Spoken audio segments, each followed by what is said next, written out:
اوپر لگانا تھا نا، اوپر لگا دو یار۔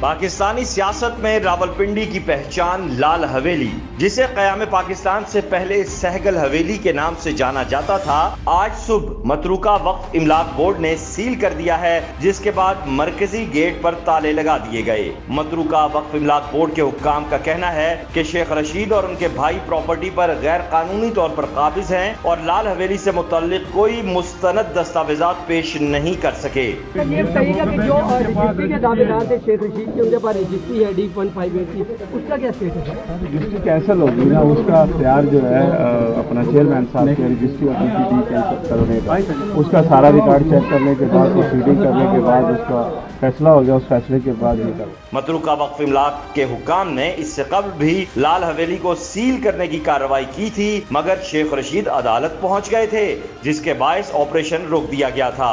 شیخ رشید، جن کو چند روز قبل حراست میں لیا گیا تھا، وہ اپنی نجی اور سیاسی محفلوں میں ایک جملہ اکثر کہا کرتے تھے کہ اگر مجھے چوائس ملے کہ زندگی یا لال حویلی تو میں لال حویلی کو چن لوں گا۔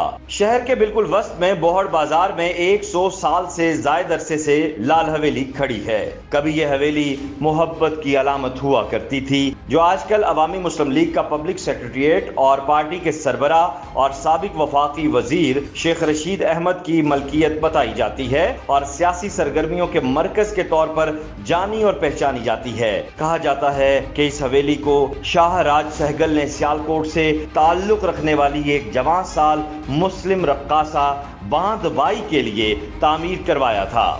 مشہور ہے کہ سہگل، جو جہلم کے کبیر ہندو خاندان سے تعلق رکھتا تھا، سیالکوٹ کی اس رقاصہ سے ایک شادی کی تقریب میں ملا تھا۔ پہلی نظر میں کیوپٹ کا تیر چل گیا اور سہگل نے باندھ بائی کو دل دیتے ہوئے اسے شادی پر آمادہ کر لیا۔ کچھ ہی عرصے بعد ان دونوں کی شادی ہو گئی اور سہگل باندھ بائی کو سیالکوٹ سے راولپنڈی لے آیا اور اس کے لیے ایک حویلی تعمیر کروائی۔ راولپنڈی شہر میں اس سے قبل ایسی کوئی عمارت نہ تھی۔ اس عمارت پر لکڑی، پیتل، چاندی اور دیگر دھاتوں کا استعمال کیا گیا۔ کہا جاتا ہے کہ اس وقت اس عمارت میں ایک کیمیائی لکڑی کا استعمال کیا گیا اور شہر میں یہ عمارت اپنی مثال آپ تھی۔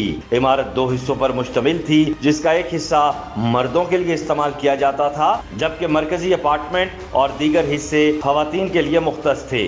حویلی میں سہگل اور باندھ بائی کے چیمبرز کو اعلیٰ پودوں اور پھولوں سے مزین کیا گیا تھا، جو بوہڑ بازار میں کھلے بازاروں سے منسلک تھے۔